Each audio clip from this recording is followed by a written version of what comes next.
داره میرم دنبال دوست عزیزمون امیرحسین. پارسال در برنامه استیج تلویزیون من و تو شرکت کرد و رفت فینال و اونجا هم اول شد. الان میرم ورش میدارم، با هم یه دوره میزنیم، بعد ببینیم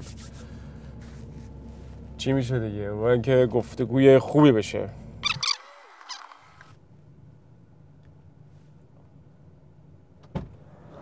سلام سلطان. سلام علیکم. حالت چطوره؟ ردیفی مشتی؟ چاکرتم عزیز دلی، قربونت برم. چه خبر؟ ردیف هوا خوب بود، هوا باحال شده. ببین چه آفتاب نایسی اومده. افتادن اصلا با ورود تو افتادن اومد دیگه، یعنی قشنگ دیگه. پا قدم خیره دیگه. پا قدم اصلا آدمای خوب همیشه این. به به. ناجی جریان تو چیه؟ تعریف کن اصلا. از ایران بگو تا اینجا. از ایران بگم تا اینجا. والا من تا سوم دبیرستان ایران بودم، یعنی فی‌الواقع دیپلم ردی دیگه. آره دیگه بوی مشام خارج خورده بود به سرمون دیگه، درسم نمیخوندیم. تا سوم دبیرستان 17 سالگی اونجا بودم و الانم 9 سال در خدمت شما آلمانیم دیگه. یه اومدی استیج و بعدم دیگه ترکوندی و زدی و نابود کردی. فداتم سلام. تعریف کن اصلا این که رفتی استیج چی شد؟ کسی بهت پیشنهاد داد؟ خودت خواستی؟ اصلا توضیح بدم خیلی راحت و شیک و مجلسی. اصلا مجلسی توضیح. آره. من خب همونجوری که گفتی قبلش اصلا کامل تریپس کامل سنتی بودم دیگه. بند داشتم با خودم، بچه‌ها آلمانی با من میزدن، برنامه سنتی میرفتیم مثلا حالا توی شهرداری دوسلدورف، خیلی خیلی شیک و اینا.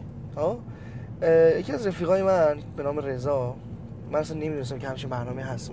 گفتن آقا چی به چیه داستان و فلان، همین بیا همچین برنامه ثبت نام کن فلان. من گفتم آقا معلوم نیست چی میشه، هست نیست اوکیه. میدونی چه میگم؟ اصلا آره مطمئن نبودم اصلا چی به چیه داستانش. که بعد یه دفعه ایمیل واسه من اومد که آقا شما قبول شدی و فلان. نگو بنده خدا خودش رفته بود یه ویدیو منو برداشته بود سند کرده بود واسه اینا گفتن قبول شدی و فلان. اینا دیگه عدو شد به قولی سبب خیر که من انجام بدم این کارو. بعد رفت خود دیگه. آره رفتم دیگه ویزا گرفتم و دیگه دید مسائلی هم که دیگه پیش اومد. تو خودت همون موقع که وارد این جریان شدی واقعیت فکر می‌کنی چقدر به جلو؟ راستشو بگم من خدا شاهده قبل از این برنامه آدم بسیار ناامیدی بودم از زندگی. هر جا واقعا موقعی که وارد شدی بر تعدیل باقی طرف چیزا هم دیگه شرکت کنم. بهت قول دادم که دروغ و این داستانا رو بذارم کنار، اصلا هیچی نگم، همه رو بگم به حقیقتا. آجی وقتی وارد برنامه شدم خب اولش که تو اون سالن میشینی تا صدات بزنن و فلان این داستانا، خب نم یکی گوشه می نگاه میکنی کی کجاست، رقیباتو داری آنالیز میکنی دیگه. بعد مثلا میری یک گوشه رو داره داد میزنه، این گیتار میخونه، گفتم آجی رفت بالا مثلا ما نیستیم تموم. بعد یکی گوشه دیگه مثلا داشت میخون، گفت واجی صدا رو تو شانس نداری. همش داشتم مثلا من قشنگ از همون لحظه بارومندی رو بسته بودم. همش آره خیلی نگاتیو آره ول کن آجی با اینا همه قولن فهم. اون شب کسی هم بود که دیدی گفت آقا این اوله؟ مثلا همون اولین برخوردی که داشتی که هنوز چه من مگم اوله مثلا نگاه می‌کردم مثلا صداشو میشنیدم. آره بودم. آره بابا گفتی دیگه میگم آقا این دیگه بگم کیو میخوای بگو. آره سهرابو فکر می‌کردم. آره چون واقعا هنرمنده. بعد مثلا سازی که زد توی آدیشن، مدلی که خوند و اصلا به نظر من یه هنرمند کامله. توی اون فضا اتفاقای زیادی افتاد دیگه تو همون دوران پخش برنامه‌ها. تأثیری هم روی تو هم گذاشت، در تقدیر تو هم تو اون فشارها بودی دیگه تو این شرایط دیگه. ببین مصطفی داستانش خیلی باز میشه این قضیه. ببین شایعه پراکنی نه اصلا واردش جزئیات نمیشه. میخوام ببینم که بر تقدیر خیلی تاثیر گذاشت. خیلی تاثیر یعنی منفی و مثبت. آره ببین مثبتش مثلا نگاه کن. ببین مثلا یکی میاد می‌نویسه که امیر جان سلام، مثلا من از شما خوشم نمیاد، به خدا من حال میکنم، میگم نمیشکم چه با شخصیت مثلا داره اینجوری میگه. ولی مثلا طرف ننوشته، نمیدونه من کیم چه جوری ام، مثلا شاید باور کن نگام نکرده، اینا فکر مثلا یارو فالووراش بالاست میاد مثلا انقدر فوش میده. حالا به خودم هم که هیچ فدا سرش خونه مادر میکشه وسط داستانا، خب آدم اذیت میشه. اومدی بردی فینالو، یه جایزه‌ای هم گرفتی، بعد ترکوندی، همه هم گفتن ایول. آره برای خودت چی؟ 3 ماه ما تو اوج بودیم. برو بیا بریز بپاش این ور برو کارو رو انجام توجه مثلا 40 میلیون تا عشق انرژی فلان. بعد یه دفعه که مثلا برنامه تموم شد من پرواز کردم اومدم دوسلدورف تا وارد شدم اصلا انگار چی میگن یه خلأ بود. آره خیلی بد. این همه چیز تموم خیلی شد. بد. آره یعنی مثل این یه حالا چی؟ دقیقاً. چرا اینجوری شد؟ نردبان این جهان معامنه است. چی میگن عاقبت این نردبان افتادنی است. لاجرم آن کسی که بالاتر نشست استخوانش سخت‌تر خواهد شکست. ما اون بالا بودیم تو اون مدت زمانی. بعد یه دفعه که اومدم روحیه مصطفی ترکیدم. یه دفعه اومدم خونه دیدم یه نامه باز شد بیمه ماشین مثلا 1500 یورو. بعد مثلا نامه دانشگاه که شما آقا دیسکوالیفاید شدی نمیتونی دیگه رشته ادامه بدی. تمام بدبختی این از یک فضای لطفان و شاد. ببین یه حبابی بود توی روتین زندگی من که اصلا هیچ وقت دیگه پیش نخواهد اومد. خودت هم میدونی. بعد یه دفعه داغون شدم. یعنی قشنگ مثل پله بود. بعد که داغون شدم نشستم خونه مثلا مامان میومد حرف میزد با من میگه امیر بابا بیا کاری بکنیم حرفی بزنیم فلان کنیم. رفیقامو از دست دادم تو آلمان. همه فکر می‌کردن که مثلا با طرف خودشو میگیره. مصطفی من حال خودم نمی‌دونستم چیه. الان چطوری؟ الان عالیم. الان دیگه چون دارم به عنوان امیرحسین افتخاری پرفورم میکنم، به عنوان امیرحسین افتخاری کار دارم میدم، الان این کاراکتر خودمه و میدونم کسایی که الان دارن فالو میکنن و هنوز دنبال میکنن من رو برای خودم میخوام. آره الان مثلا یه شخصیتیه که دیگه خودش الان رو پای خودش وایساده، دوست داره که به بالاتر از اینا برسه، دوست داره موزیکی رو که داره رو به دید مردم، به چشم مردم، به گوش مردم برسونه و موفق کنه خودشو توسط همین مردمی که انقدر بهش لطف دارن. آجی رابطت الان با حامد چطوره؟ الان چجوریه؟ خوبه. یه دوره خیلی با هم کار می‌کنه. الان چجوریه؟ الان حامد بعد میده تورای خودش میده. حامد توراشو خیلی خوب ماشاءالله بهش بگید ماشاءالله. چه قرار است با هم کاری می‌کنه توضیح بده. اصلا با هم کاری می‌کنه اصلا اتفاق خاصی. الان متاسفانه دوست داشتم توی یکی دو سه تا از کنسرتاش باشم ولی به دلیل همین مشکلاتی که بهت گفتم روحی وضعیت دانشگاه و درسی و فلان اینا نمیتونستم. خب بگو الان تو چیکار می‌کنی؟ الان دو تا کار دادی. الان 2 تا کار دادم بیرون. آره 2 تا کار دادم بیرون. با رادیو جوانم که صبر بود. آره کار اول صبر، کار دوم حلالم کن. خب صبر یه سبک و صبر حالا اول بذار در مورد صبر صحبت کنم. صبر رو این موقعی که من می‌خوندم خب نظریات مختلف بود. آره ببین از اولش بخوام بگیم این رادیو جوان که اومد توی اون ماه جزو تاپ 5 بود. یعنی بیننده خودش رو رادیو جوان اول بود که کار که من خب با رادیو جوان کار می‌کنم دیگه. آره جزو تاپ 5 اون ماه. آره دقیقاً جزو تاپ 5 اون ماه بود. یعنی چی؟ یعنی خودش جواب خیلی از داستانا که خب خیلی حال کردن و گوش کردن. این از این بحث دوم اینه که من مصطفی توی استیج کارایی رو خوندم. نبری گورمون کنی حاجی یا کجا داری میری؟ آقا من کارایی رو خوندم توی استیج خب که کارای هیت روزگار بود.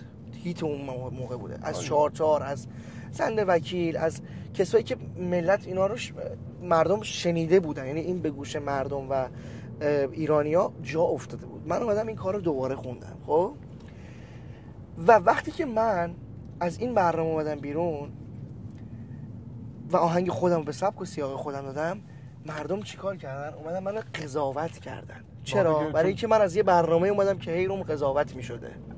خب مسلماً اگر من با کار خودم بدون که حالا مثلا شناخته مثلا از یه مدل دیگه مثلا با کار خودم شناخته شده بودم خب نه از طریق تلویزیون، ممکن بود که مردم خیلی بیشتر باش حال کنن. برای اینکه این امیرحسین افتخاریه.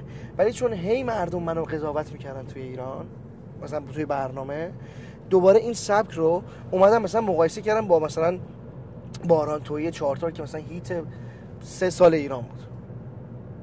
متوجهی؟ هی می‌خواستم بگم بابا همین تو اونو خوندی. این یه سری مقایسه‌های قضاوت‌هایی که به خاطر وجود این برنامه وجود اومد. نمیدونم گرفتی منو یا نه؟ آره من گرفتم. یه خورده برام قضاوت کنم بگم مثلا این کار صبری که اومد بیرون چقدر براش زحمت کشیده شده بود. ها؟ ببینم مثلا آقای کاظمی که اومده این کارو ساخته، نشسته پارتی توار بندیای سازای بادیشو، ترومپت، ترومبون، نمیدونم هر چیزی که فکرشو بکنیم پشت چیده، نشسته یه ساعت میکس کرده، خودش گیتارا رو زده، من ستار، یعنی همش اینا همه سازم زده شده بود. همه ساز لایو بود، همه چی لایو بود. اینا ارزشیه، این کار ارزشیه، میدونی؟ حالا کار دوم، کار حلالم کن. بعد دیگه کار سبز. خب بر تقدیر فیدبک ها، نقد های این برابر خوندم شید. الان کار حلالم کن. آره. توضیح بده این جریانه. میخوای یا دادیش گوش کنیمش؟ آره سورا دارمش. بذار برات پیداش کنم. مثلا میخوای رو تلفن بذار گوش کن. رو تلفن بذارم؟ خیلی خودمونی و مثلا تریپ خارج. آره. بریم. توضیح بده جریان کار حلالم کن. کی خب الان داره بگه کی اول گوشش کنیم کم شو. بذار گوشش کنم. بذار نزدیک آره میکروفون. چش. زیادم ممنون. خوب اینجا فضا خیلی ریلکس و خیلی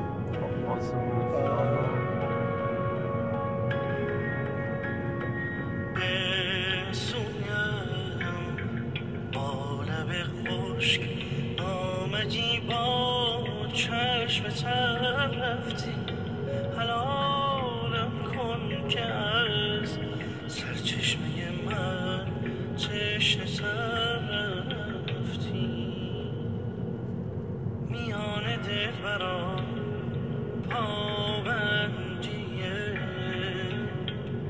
مهرت سر آمد بود چه ها دیدی که با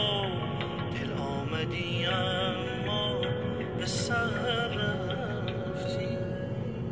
آره شاکر. توضیح میده جریان کن. کار حلالم کن از بچه‌های خیلی خیلی خیلی با معرفت خوب ماه و ماهیه. آهنگ خالق اثر ماه و ماهی امیر و آرش بیات.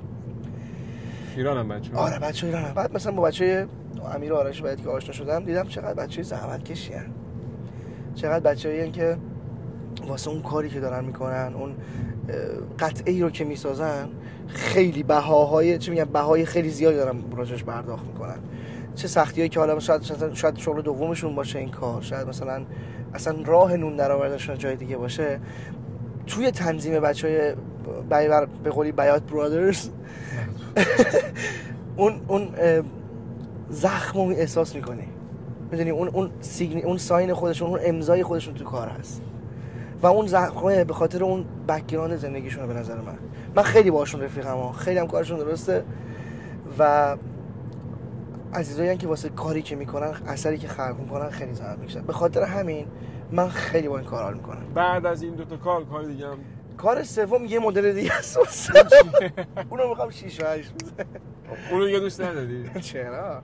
ببین من یه آدمیم که مصطفی خودم نمیدونم چی کارم با خودم، یعنی بعضی موقع تجربه میکنی. آره ببین بعضی موقع آره ببین الان شروع داست دقیقاً. الان شروع تجربه من الان آزمون خطا دارم میکنم. آزمون خطایی که مثلا میگم من مشخص از من که سمت رپ هیچ وقت نمیرم. میدونی؟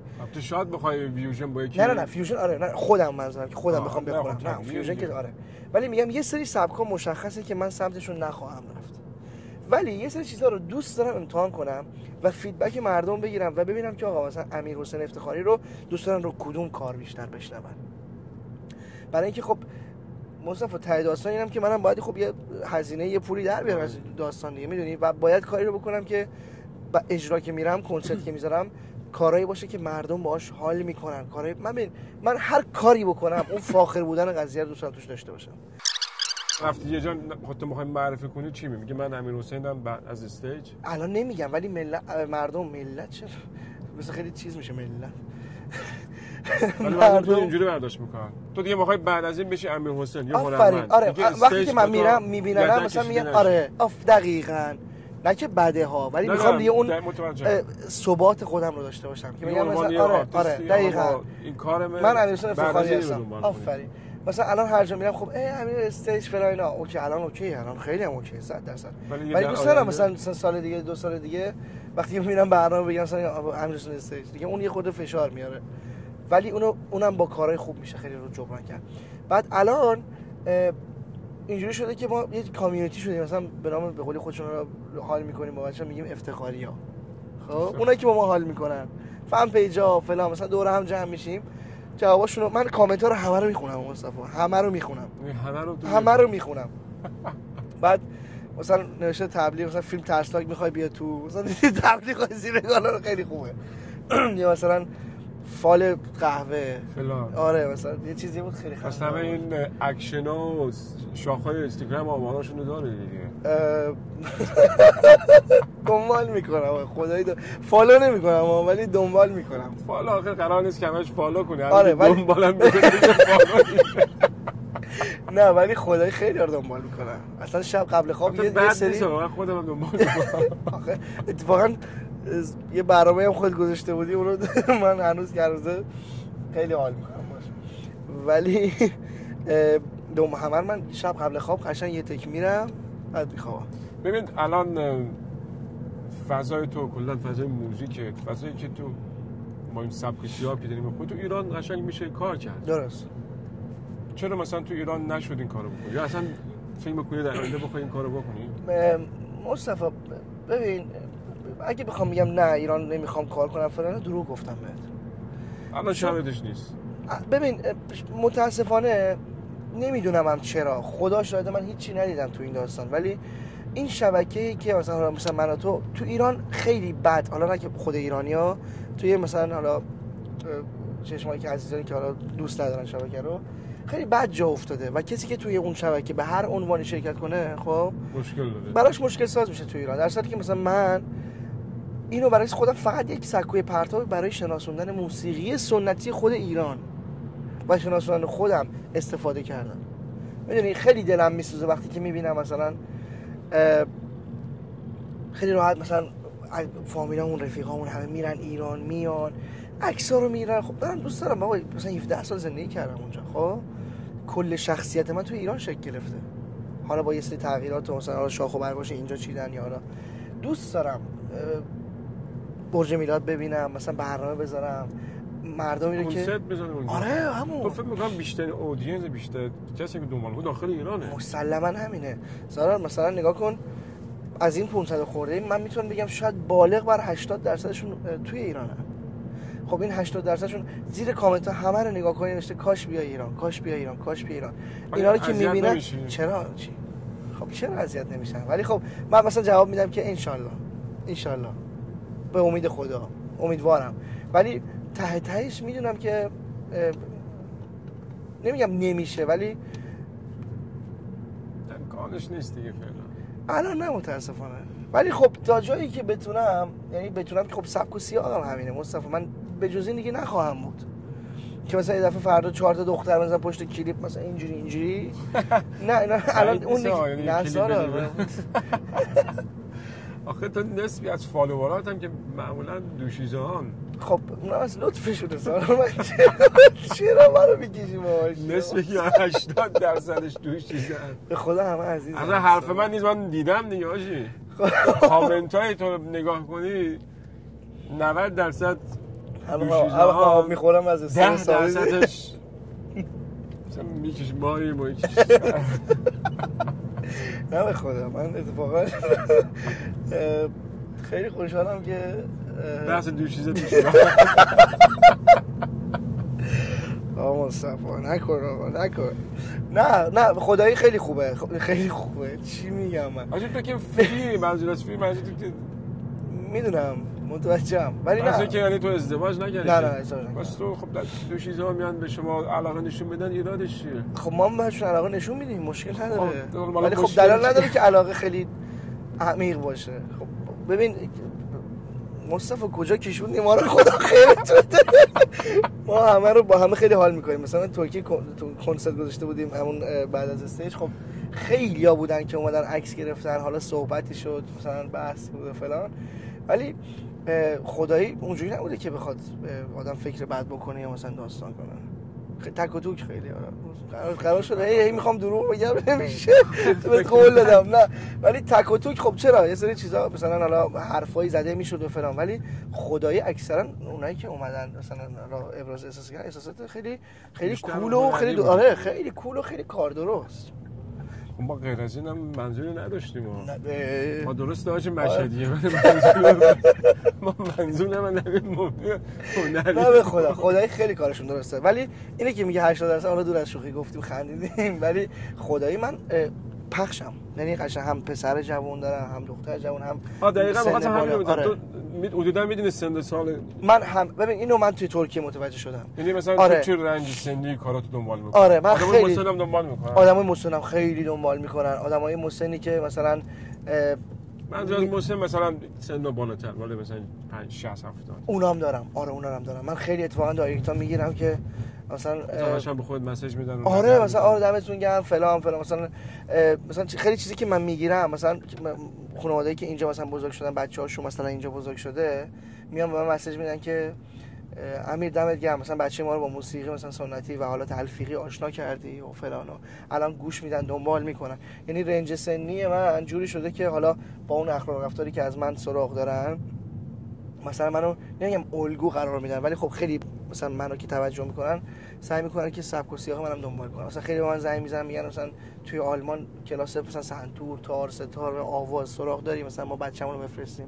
یعنی خیلی مثبته از این. خود سازم میزنه؟ من ستار میزنم و دفاره. بعد کی رو تاثیر گذاشت به عنوان نوازنده ایرانی؟ اگه دوست داری بگو. نوازنده ایرانی؟ کلا خواننده یا نوازنده که بر تقدیر یکی رو باید دنبال می‌کرده دیگه. من نامجوباز بودم. نامجوباز؟ آره من نامجوباز بودم توی ایران. آلبوم جبر جغرافیاش خیلی من تمام کار نامجو رو با ساز میزنم. تا به کاراشم خوندی؟ آره کاراشم خوندم. بگوشو خوندم، نوبهاریشو خوندم. حال میکردم با کار قدیمش، خیلی حال میکردم. و آره یکی از کسایی که تاثیر خیلی مثبتی توی حالت اون داستان گذاشت این بود. انتخاب پرودوسرها یا تهیه کنندگان، بچه‌هایی که باشون کار میکنی، اینو بر چه مبناست؟ یعنی چجوری اینا رو انتخاب میکنی؟ یعنی اینکه از قبل روشو فکر کردی یا که بستگی به شرایط داره؟ به من اومدن گفتن با آدمو مطرح کار کن.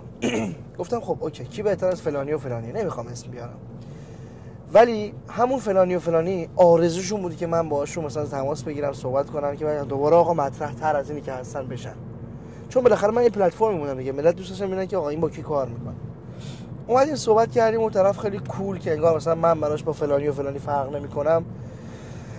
آره ما اینقدر میگیریم، قیمتا رو هم بهت میگم، قیمتا رو هم بهت بگم که اصلا چی بشه داستان. آره اصلا چی آقا، اصلا پرده پوشی نکنه. آره. از اسم همه چیز راحت بگو. چشم. اومد گفت آقا من 8 میلیون میگیرم برات کاری میسازم و با شعر و تایید 8 میلیون تومان میگیرم یه ترک به من بده. بعد چیکار میکنه تو این ترک؟ چه ترک؟ شعر داشته باشیم، ملودی داشته باشیم و تنظیم داشته باشیم. همش با خب همه چی با. حالا هزینه مستر جدا، خب مستر اصلا بحثش فرق میکنه. بعد ما اومدیم 5 میلیون ریختیم بیانیه به حساب اینا که بهشون حسنیتمون رو ثابت کنیم که آقا ما میکنیم این کارو. ما پایه ما. آره. بعد آقا یه دفعه ببین 6 ماه این پروسه طول کشید که منو پیچوندن و داستان و فلان. بعد اومدن به ما گفتن که آقا اینجوریه فلان نیست. طرف زنگ میزنه آقا میپیچون ما رو، الان نمیشه، الان آماده نیست، الان نمیتونم، الان نمیتونم، الان این اتفاق برام افتاده، الان این فلان دادگاهو دارم، فلان بیسارو دارم، سخت کار کردم با خارج از ایران. گفتیم باش. مگه اینا این شرایط قبل از اینکه با تو کار کنن نمیدونستن که تو خارج از ایران؟ چرا سالار، ولی خب معلوم نبود پشتشون چیه دیگه. خب اگه تو الان با خود بچه ایران داره کار نمی‌کنی، چرا؟ همین مشکلات رو داری؟ نه همون بعد بحث اسم است دیگه، بحث اینکه بکشونن داستانا. با اینکه باور کن تا من گفتم طرف شعر رو نوشته گذاشته اون پشت، فقط بکشونه. بعد مسیج داد قیمت رو برد بالا. آقا نمیشه، من با فلانی صحبت کردم زیر 13 میلیون کار نمیکنه. ما گفتیم ما باشه اسپانسر میگیریم 13 میلیون هم میدیم. دو مسیج آقا ببین کلهم سرش در میاد 25 میلیون. یعنی مثلا به هفته هی میرفت بالا. باجی به روز، هفته چیه؟ به روز. دیگه چند کلی هم بفروشم مثلا بدم به یه ترک بخوام. آره یه ترک رو به من گفت من 25 میلیون تومان میگیرم. یعنی یک ترک رو چند هزار یورو؟ ببین میشه حدودا مثلا که 8000 یورو. یعنی 8000 یورو می‌خواست از تو بگیره که یه ترک بسازه. یه ترک من تازه مسترم که بیاد روش قیمت مسترم بگیم فلان مثلا 9000 یورو می‌خواست پول بگو آقا 10000 بگیم 10000 تا.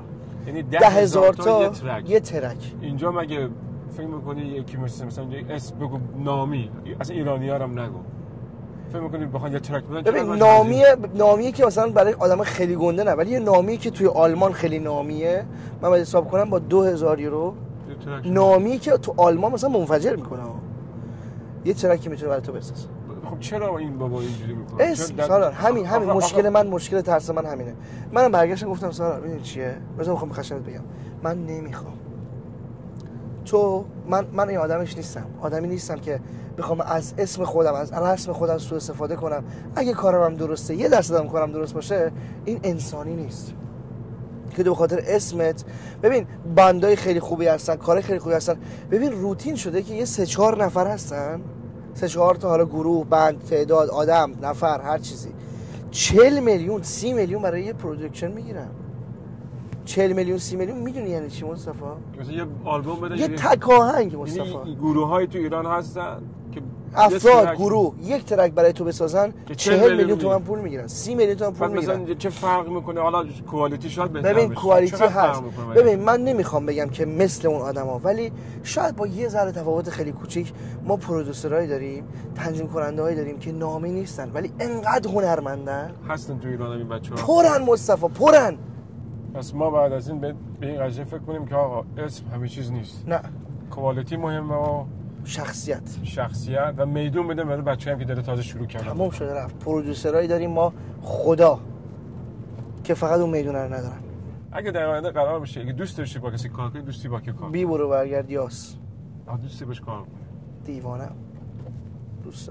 دوست دارم که یعنی میمیرم براش. با هم یه فیچر رو می‌دیم. آره. حتی شده من فقط بیام یه پشت وکالش مثلا یه اینجوری واو برام ارزش داره، چون این بشر واسه من خیلی خیلی درسته. نمیدونم چرا. ما در ارتباط هم هستیم. نه متاسفانه براش نوشتم جوابم نداد. شاید ندیده. ببین اصلا چیز نیست چون خودم میدونم دیگه. ولی دوست دارم اینجوری ارتباط بگیرم باش. ان شاءالله هر جاست سالم و سر حال، لبش خندون باشه. جواب مارم بده. امیر حسین جان دمت گرم. بپرم پایین سالا چک فرزی. آره من اینجا تو رو پیاده میکنم. عزیز دلم دم شما گرم. شما زحمت شو بکشو. این ماشین رد شن. باشه چشم. مخلصی. عزیزی. دمت گرم. خیلی حال دادی. تماس بگیر نریم جواب مارم بده لطفا. دمت گرم. سوالی داشتی؟ دمت گرم مصطفی. مخلصی. خدا نگهدار. قربونت. خداحافظ.